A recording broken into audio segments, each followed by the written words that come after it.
Ya, balik lagi bersama saya Magriza Apriansyah. Kali ini saya ingin membahas tentang beberapa hal yaitu masalah gender, berbau-berbau gender. Tapi ini bahasan ini tidak memenangkan salah satu gender ya, kayak gitu. Jadi ini tidak menjadi alasan salah satu gender ke depannya ataukah saya pas atau tidak di dalam sebuah lingkungan tersebut. Judulnya itu stigma laki-laki boleh lemah atau boleh menangis enggak, tentang saya laki-laki. Jadi laki-laki hari ini kan mungkin banyak perdebatan tuh kayak gitu. Ya mentalnya lemah, emang penyakit anak muda aja itu. Mentalnya lemah. Saya dulu ya ketika dilempar helm ya biasa-biasa aja. Nah, pengakuannya saya salah kayak gitu. Emang laki-laki kalau lembek kedepannya gimana sih gitu, nanti kita bahas ke depannya.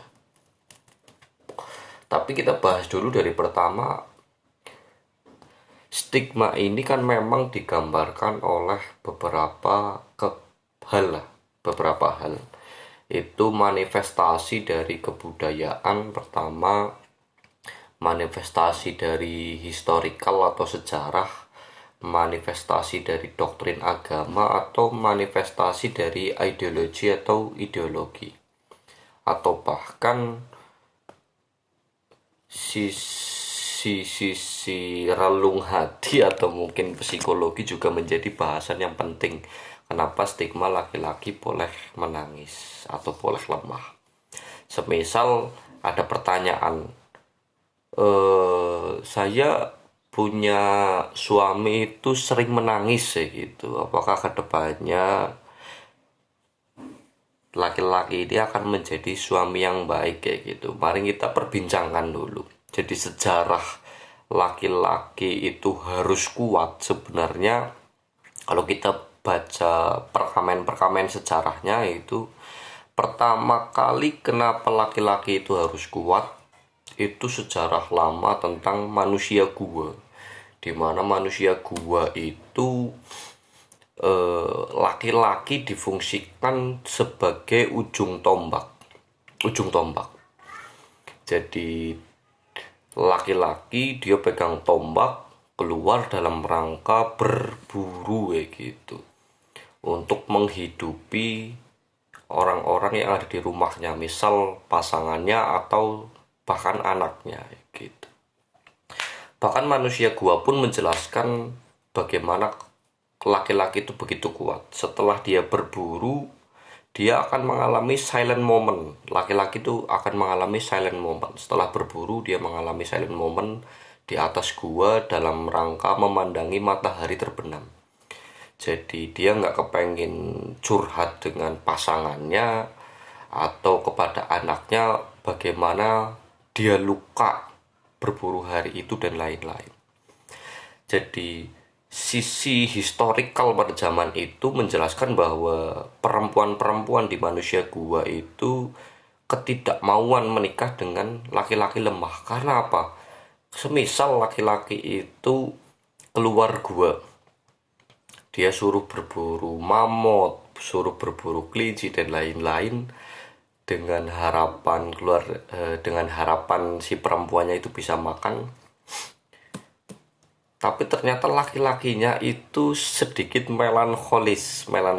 Jadi aduh, kelincinya begitu imut dan lain-lain kayak gitu, saya nggak berani. Oh ya berarti perempuannya atau anaknya juga tidak makan. Jadi ketidakmauan perempuan pada manusia gua itu tidak mau menikahi laki-laki yang seperti itu karena tidak begitu kuat. Jadi stigma laki-laki harus kuat itu dimulai dari historical manusia gua. Selanjutnya historical dari manusia gua ini beralih ke suku Viking barbarian, dari di mana perempuan yang nanti saya bahas perempuan selanjutnya di episode selanjutnya. Jadi perempuan itu laki-laki itu sisi harus kuat, dia mesti barbar dan lain-lain, karena bangsa Viking menunjukkan kejantanannya, menunjukkan agresi militer, agresi dirinya itu dengan berperang gitu, seperti itu. Jadi harus kuat. Jadi perempuan di zaman barbarian atau Viking itu ditempatkan di rumah, memang ditempatkan di rumah, dia hanya mengurusi urusan rumah.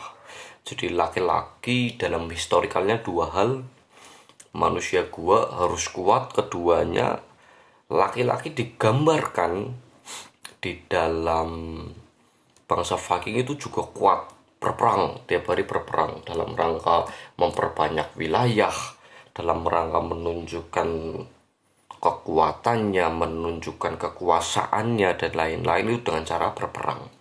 Selanjutnya, laki-laki itu harus kuat dan tidak boleh lemah, itu digambarkan karena negara ini negara agraris. Jadi orang-orang yang keluar dalam rangka bertani, istilahnya mencangkul atau memanen, itu laki-laki, walaupun dalam relevansi hari ini perempuan juga tidak. Tapi ini memang membahas historikalnya kenapa laki-laki itu harus kuat. Jadi di daerah agraris ini menggambarkan laki-laki itu kuat. Dia harus keluar mencangkul, harus memanen, harus merawat tumbuhan dan lain-lain. Sedangkan perempuan difungsikan dalam rangka kebendaharaan di dalam rumah. Dia mengurusi hasil panen, dia yang menjualkan hasil panen dan lain-lain, kayak gitu. Jadi laki-laki itu memang digambarkan di dalam daerah agraris itu harus kuat. Bahkan di daerah maritim juga memang kuat gitu. Jadi yang pergi menjadi pelayan itu memang pihak laki-laki. Tapi memang hari ini mungkin sudah tidak begitu relevan ya, karena memang zaman sudah begitu cepatnya dan lain-lain. Terus tanggal 21 April yang diperingati Hari Kartini itu memang ada banyak emansipasi wanita. Cuman memang kita harus membahas supaya tidak imparsialitasnya tinggi di Indonesia.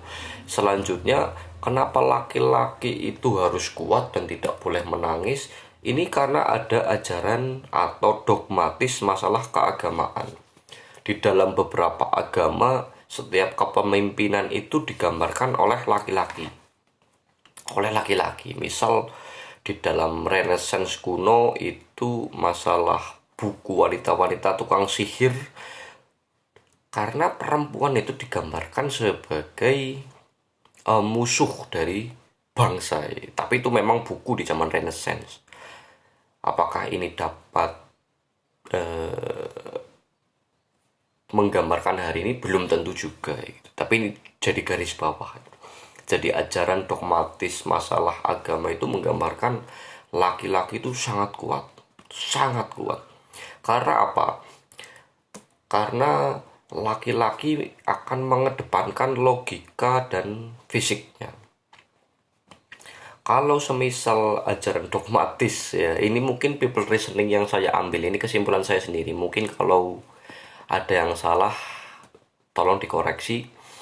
Kalau semisal pemimpinnya adalah laki-laki, terus laki-laki itu tidak merasa kuat, terus dia menjadi melankolis dan dia goyang, maka mungkin hal yang dihasilkan itu pada umat dan jemaatnya itu mungkin bisa jadi munculnya ketidakpercayaan kepada ajaran agama tersebut, karena pemimpinnya juga nggak kuat kayak gitu. Itu pertama dari sisi historikalnya. Selanjutnya membahas bagaimana laki-laki itu harus kuat. Yang pertama masalah psikologi ya. Laki-laki harus kuat di masalah psikologi, bahwa tanggung jawab laki-laki itu yang dibebankan moral itu banyak. Misal, kenapa masih ada laki-laki yang belum mau menikah gitu? Itu kan psikologi laki-laki yang dipergunakan laki-laki ya, rata-rata. Kenapa laki-laki itu masih belum mau menikah? Karena memikirkan gerbong yang ada di belakangnya ataupun gerbong yang muncul setelahnya. Misal, saya sebagai laki-laki mau menikahi perempuan, saya memikirkan dulu gerbong di belakangnya saya. Misal orang tua saya, atau mungkin saudara-saudara saya, kakak saya, atau adik saya. Seperti itu. Jadi, laki-laki akan berpikiran kapitalnya harus kuat. Dan bagaimana caranya kapital kuat? Kita harus banting tulang sampai remuk-remuk kayak gitu. Keduanya, masalah laki-laki itu harus kuat itu memang permasalahan fisik. Mau feminis mau muntah-muntah sampai sekalipun, memang fisik laki-laki itu dibentuk lebih kuat, dibentuk lebih kuat.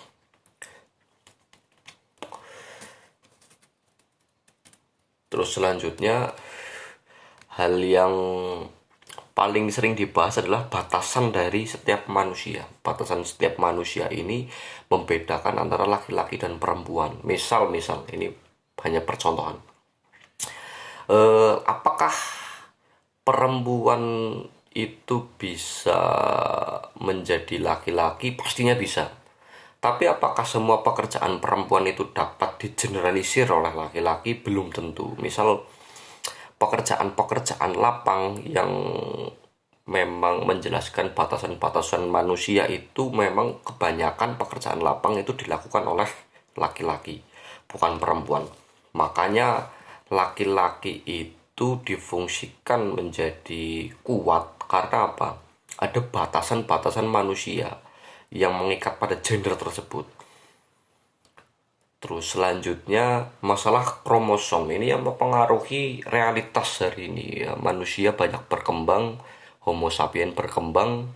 Bagaimana kita cerminan dari Homo sapien karena perkembangan tersebut ya gitu. Ini masalah kromosom. Jadi laki-laki itu lucunya punya kromosom XY sebagai perbandingan. Jadi X itu milik laki-laki kalau tidak salah, perempuan itu kromosom Y itu milik mensifati perempuan. Jadi sebenarnya laki-laki juga boleh menangis ya gitu, boleh lemah karena dia kepemilikan secara saintifiknya dia memiliki kromosom Y ya gitu. Karena kromosom perempuan tersendiri YY ya gitu loh. Dalam jumlah 32 kromosom kalau tidak salah. Jadi laki-laki sebenarnya punya sisi melankolis juga, cuman memang dipaksa ya gitu. Rata-rata laki-laki juga per hari ini dipaksa untuk tidak boleh bercerita ya gitu. Misal laki-laki ada yang bercerita kepada laki-laki lain, nanti akan dinilai ini terlalu alay pertama, terus keduanya ini terlalu apa ya, dakik-dakik gitu, terlalu puitis sih gitu. Ya memang laki-laki harus kuat gitu. Di dunia ini memaksa laki-laki untuk tidak boleh bercerita kepada siapapun, harus untuk menikmati dirinya sendiri. Jadi nggak boleh curhat, tidak boleh membicarakan sisi psikologinya seperti apa. Dan itu yang memunculkan bagaimana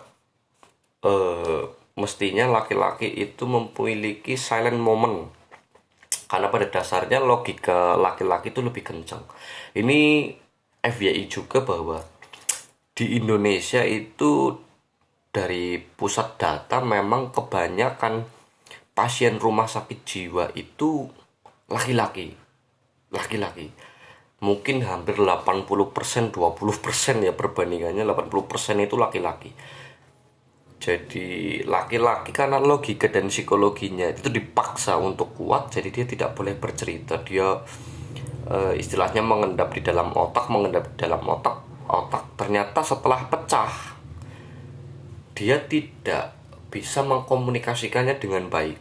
Ya, kalau kita baca bukunya Sigmund Freud, itu psikoanalisa bagaimana hal yang kamu keluarkan adalah sisi psikologismu yang paling baik. Itu menurut saya paling benar, karena laki-laki tersendiri dipaksa untuk kuat, dipaksa untuk ini, sehingga dia mengendap. Dia tidak bisa mengeluarkan emosionalnya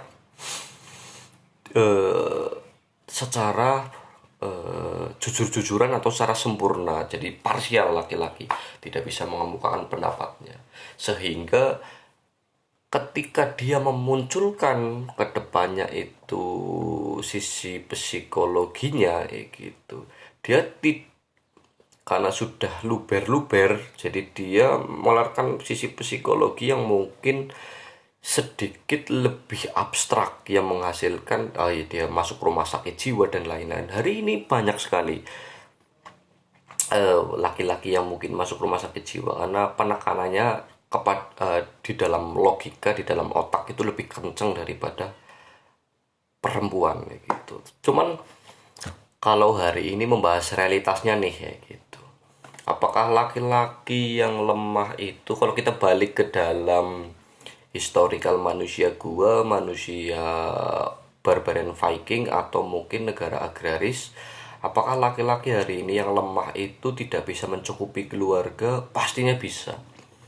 Banyak hari ini yang laki-laki itu kerja sebagai aktor ya, nangis huhuhuhuhu ya gitu, dalam rangka mencari uang ya gitu. Berarti kan hal ini terbantahkan bagaimana laki-laki yang melankolis itu juga bisa mencukupi keluarga gitu. Terus selanjutnya dogmatis masalah ajaran agama juga terbantahkan, bagaimana laki-laki itu sebagai pemimpin. Hari ini banyak kok pemimpin-pemimpin yang perempuan gitu. Apakah tapi ini menjadi keterwakilan gender di dalam sebuah tatanan negara? Belum tentu juga gitu. Karena rata-rata para aktivis itu, entah aktivis gender laki-laki perempuan, itu hanya memenangkan dirinya sendiri ya gitu. Itu realitas yang terjadi di hari ini. Cuman laki-laki itu memang dibangun tidak boleh menangis, tidak boleh lemah, karena memang ada beberapa sejarah dan kebudayaan. Di Jawa juga ini masalah ngomong waris ya, hukum waris di suku Jawa itu, laki-laki itu ini dari filosofinya dulu, lanang sepikulan, wadon segendongan gitu. Jadi laki-laki itu dalam satu pikulan, keduanya perempuan itu dalam satu gendongan. Yang namanya dipikul itu bebannya dua, depan dan belakang gitu. Bagaimana dia menanggung beban dua ini dalam segi waris ya, beban dua. Hanya perempuanlah yang waris itu satu gendongan, ketika bebannya hanya di depan gitu. Cuman memang realitas hari ini tidak bisa dikepuk rata, bagaimana laki-laki itu laki-laki Grampi itu tidak boleh menangis dan lain-lain. Malah hari ini katakanlah banyak penyakit pasien ya, pasien psikiater itu memang rata-rata dari laki-laki malah ya, mungkin karena memang dari fisiknya kuat, ternyata psikologinya nggak kuat juga itu dan lain-lain. Nanti saya akan membahas perlawanan dari perempuan lah, teori yang saya kemukakan hari ini tentang laki-laki. Saya akan bahas tentang perempuannya, apakah ini dapat dipertentangkan di dunia sosial dan umum, karena kita kan balik lagi kepada tujuan diskusi ini dalam rangka mempertentangkan gejala-gejala yang ada. Misal hari ini laki-laki juga pernak-perniknya lebih banyak daripada perempuan, itu kan ya mungkin digambarkan di dalam beberapa agama itu menyerupai perempuan kan juga banyak kayak gitu. Tapi sebagaimana mestinya manusia hanya mensiasati gitu, karena menurut saya tidak ada dosa jenis baru ya, tidak ada dosa jenis baru, hanya ada dosa terulang kayak gitu. Jadi kita hanya, misal laki-laki yang seperti perempuan di zaman dulu ada apa enggak, ada juga gitu. Realitasnya kan mengatakan demikian. Hari ini cuman polanya aja yang berbeda gitu. Jadi batasan untuk hari ini, stigma laki-laki boleh menangis atau enggak ya boleh pasti gitu. Setiap orang kan boleh mengemukakan pendapatnya, tapi lah perempuan juga boleh menangis ya, boleh juga. Kita nggak mempertimbangkan permasalahan soal gender laki-laki atau perempuan. Terima kasih dari saya, see you.